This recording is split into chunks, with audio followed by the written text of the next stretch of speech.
It's the most important life skill in the water, and Jesus was capable of it. Today, we learn how to tread water. As mentioned prior, this is the most valuable life skill for anyone who will ever enter the water, whether it be by mistake or on purpose. As well as being an incomprehensibly important life skill, treading water will also lead into other water sports, such as water polo and synchronized swimming. The people that can tread water the easiest are those that already have a screw kick when they swim front crawl. This is because they already perform an egg beater kick regularly. If you have been on a swimming teaching course before, you would have been told that you can use any type of kick to tread water as long as the head is above the water. Whilst this is true, the most effective kick to tread water is the egg beater kick. This is a variation on the breaststroke kick. For the egg beater kick, you will start with your knees high. You should look like you're sat in a chair with your back flat and upright. Once here, turn one knee out slightly, then turn your foot and your toes out so you make half a W shape with your leg. To finish one kick, flick and push your foot round a wide circular motion to get your foot back to the starting point. Ensure that your leg stays wide through this kick so that you have more surface area available to help keep yourself afloat. Just before one leg finishes the kick, you start your other leg with the same motion. You want to aim for an alternating leg kick. Although with a strong and fast enough kick, you should be able to keep your body afloat without any other help. If you are stranded in a lake or the sea, you will want to expel as little energy as possible. So to help your legs out, we use our hands and our forearms. We do this by sculling. To start, have your hands flat in front of your chest with your arms slightly bent. Palms are going to be facing down. Then you are going to make the infinity symbol. If you don't know what this is, it's just an 8 on its side. So start by having your hands perform an out sweep to about in line with your elbow.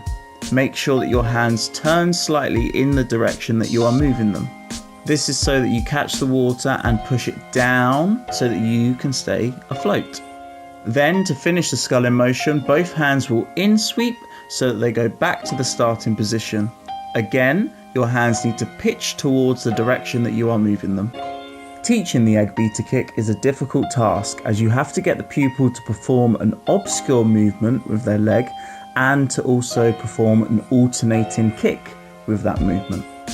So to start, get the pupil to sit on the poolside with their knees bent and their feet against the wall. Now, get them to open one leg up so that their knee is against the wall with the foot still underneath the knee. The foot will then have to stretch the leg out by sliding up the wall. The final part of the kick is to flick your foot and leg round to the starting point. Practice with the other leg, and once you or they have mastered the motion, then try to alternate your legs so that when one is flicking back round, the next one starts.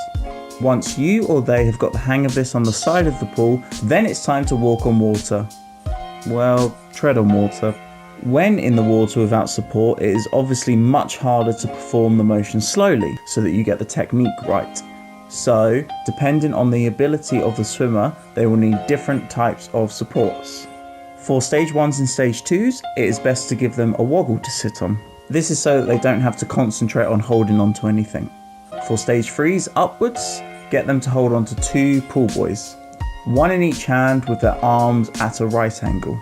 Finally, with adults, get them to place 2 hands on a kickboard. They will need a kickboard because obviously adults are heavier, so they will need more buoyancy.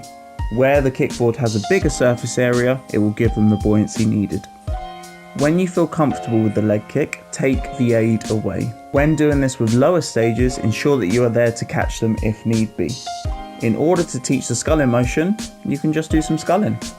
The only 2 types of sculling that you need to perform are sculling on the spot and sculling head first on your back. For these, lay on your back with your legs together and still. If you are going head first, then have your palms of your hands facing your feet. If executing a stationary scull, then have the palms of your hands facing the floor instead.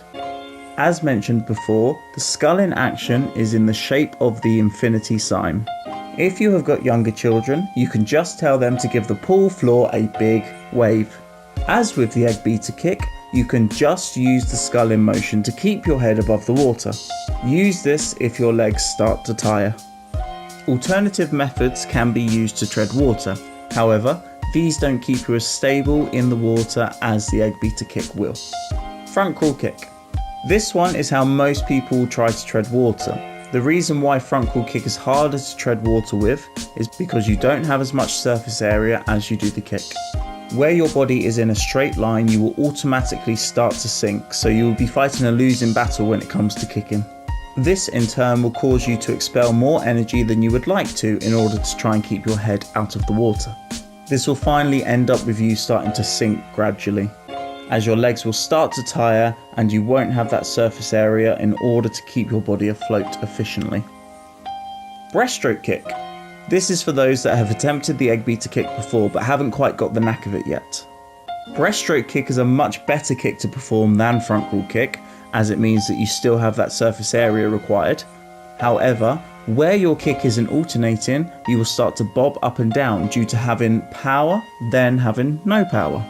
This way, you run the risk of occasionally swallowing water. Also, for both of these, if you need to grab the attention of a nearby passer, you won't be able to wave at them because as soon as you bring your hands out of the water, you will start to sink. Yay! We can now survive in the water. But on a serious note, all children and adults need to learn this essential life skill. You'll never know when it's needed, so get yourself down to your nearest swimming pool and practice these fundamental skills. If you would like to learn techniques in other fundamental skills in swimming, then click this link for the latest video upload. Remember, if you want to keep up with the latest content from the channel, then hover that cursor over our logo and get ready to make the best decision of your life and click. Thank you for watching. Remember to leave me some comments so I can interact with you guys. See you in the next one and have an amazing day.